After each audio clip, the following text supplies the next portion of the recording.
नमस्कार, समीक्षा इंस्टीट्यूट में आपका स्वागत करता हूं मैं।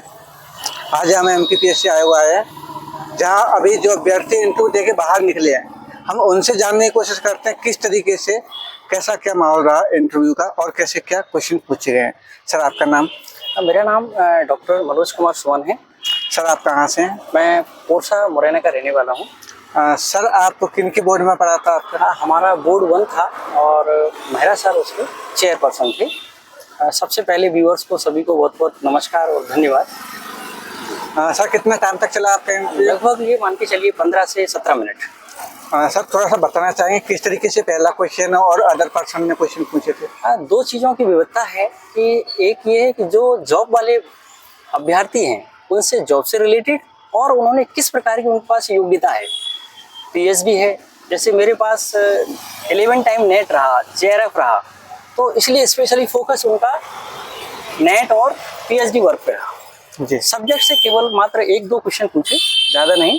एक तो अम्बेडकर का एनिलेशन ऑफ कास्ट के बारे में पूछा, दूसरा मेरा जो थीसिस जो वर्क है वो लिंगानुपात पर है, कंपैरेटिव, तो उन्होंने मोस्टली क्वेश्चन लिंगानुपात से ही किए कि क्या सामाजिक असमानताएं इस वजह से लिंगानुपात कम है या अधिक है, तो उन जिलों में क्यों है।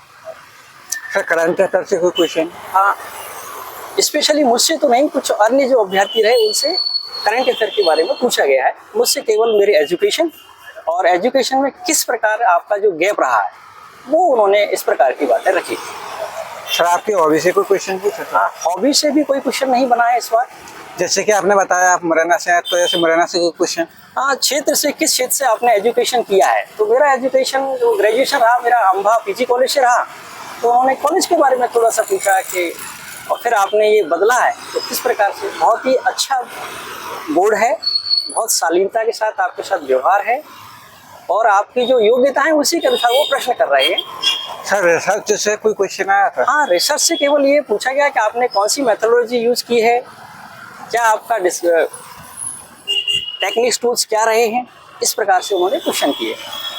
सर, और कोई क्वेश्चन जो आपको याद आ रहा हो? हाँ, लगभग यही क्वेश्चन रहे। मोस्टली क्वेश्चन उन्होंने पूछा कि आपका जो कंपैरेटिव स्टडी आपकी ग्वालियर और भिंड जो है उसमें लिंगानुपात का डिफरेंस क्यों है, क्या कारण है, तो हमने बताया वहाँ सांस्कृतिक विविधता है, दूसरा शिक्षा का प्रभाव है। तो फिर उन्होंने कहा कि ग्वालियर में तुलनात्मक रूप से क्यों ज़्यादा है, तो मैंने कि यहाँ ग्वालियर का जो लिटरेसी रेट है वो भिंड की अपेक्षा अधिक है और कहीं न कहीं जो ग्रामीण क्षेत्र की बात किया है तो वहाँ लिंगानुपात उस क्षेत्र में अधिक है। तो ठीक है, बहुत बढ़िया। सर, थिंकर्स को कोई क्वेश्चन आया था जैसे वेस्टर्न और इंडियन में? इंडियन वेस्टर्न थिंकर में मुझसे तो नहीं पूछा गया, किंतु हमसे जो पहले अभ्यर्थी गए उनसे पूछा गया था कि इंडियन थिंकर्स क्या है, वेस्टर्न थिंकर्स क्या है। यहाँ तक है जो आपका वर्क है जॉब ओरिएंटेड है तो आपसे वर्क से ही पूछ रहे हैं। ऐसा ग्रामीण समाज और शहरी समाज से कोई क्वेश्चन आया था? हमारे उसमें एक क्वेश्चन उन्होंने किया ग्रामीण परिदृश्य के बारे में पूछा कि ग्रामीण और शहरी समाज में आप कहाँ अंतर पाते हैं, निश्चित तौर पे क्वेश्चन किया गया था। जैसे 16 संस्कार? हाँ, संस्कार पूछा और हमसे ये पूछा, पुरुषार्थ पूछे गए कि कितने पुरुषार्थ हैं और आपका मोक्ष क्या है, तो अंतिम जो अपना पुरुषार्थ का जो लक्ष्य है वो मोक्ष प्राप्त करना है। तो मैंने उसको बहुत ही शालीनता से उनके सामने उसका उत्तर रखा। वर्ण आश्रम से कोई क्वेश्चन? वर्ण आश्रम में कोई क्वेश्चन नहीं, केवल ओनली पुरुषार्थ। तो हमारे वो थीसिस से रिलेटेड था। संस्था और समिति से कोई क्वेश्चन? समिति संस्था से कोई क्वेश्चन नहीं बना है। ऐसा कोई और क्वेश्चन जो आपको याद आ रहा हो? हाँ, बस केवल यही क्वेश्चन रहे हैं जो प्राथमिकता में, हाँ, सब्जेक्ट से रिलेटेड उनसे पूछा जा रहा है जो कैंडिडेट विशेष योग्यता आधारित नहीं है, यानी सिंपली उन्होंने सेट किया हुआ है और सिंपली सब्जेक्ट यानी पीजी ओनली, उसके बाद उन्होंने कोई विशेष योग्यता नहीं है। जो व्यक्ति नेट जेआरएफ है, पीएचडी है या अन्य कहीं टीचिंग में है या जॉब है, तो मोस्टली फोकस कर रहे हैं उसी चीज पे।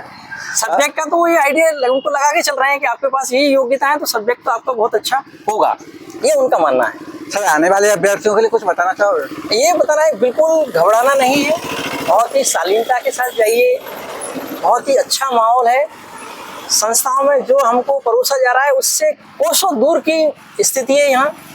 आपको ऐसा माहौल होगा कि आप बहुत ही किसी एक अच्छे स्वच्छंद वातावरण आके आप बैठे हैं, बहुत अच्छी फीलिंग के साथ जाइए, बिल्कुल नकारात्मकता मत लाइए, अच्छे से इंटरव्यू दीजिए, निश्चित तौर पर सफलता मिलेगी। सभी को बहुत बहुत धन्यवाद। सर समीक्षा इंस्टीट्यूट में आपका जुड़ने के लिए बहुत बहुत धन्यवाद। हम उम्मीद करते हैं आपका नाम फाइनल लिस्ट में जरूर आए। आपका भी बहुत बहुत धन्यवाद। इस माध्यम से जो आप व्यूअर्स के लिए जो आप कर रहे हैं, हमारे जैसे अभ्यर्थी, उनके लिए आप कहीं न कहीं बहुत ही अच्छा मार्ग प्रशस्त कर रहे हैं। तो मैं आपका भी बहुत तहे दिल से शुक्रिया अदा करता हूँ और विशेष तौर पे जो समीक्षा इंस्टीट्यूट के संचालक है उन्हें भी मैं इस माध्यम से अपनी संवेदनाएं प्रकट करना चाहता हूँ कि इस प्रकार कार्यक्रम को निश्चित तौर पे चलाते रहें, जिससे अभ्यर्थी को निश्चित तौर फायदा होगा। Thank you. Thank you. Okay, most welcome. Sorry.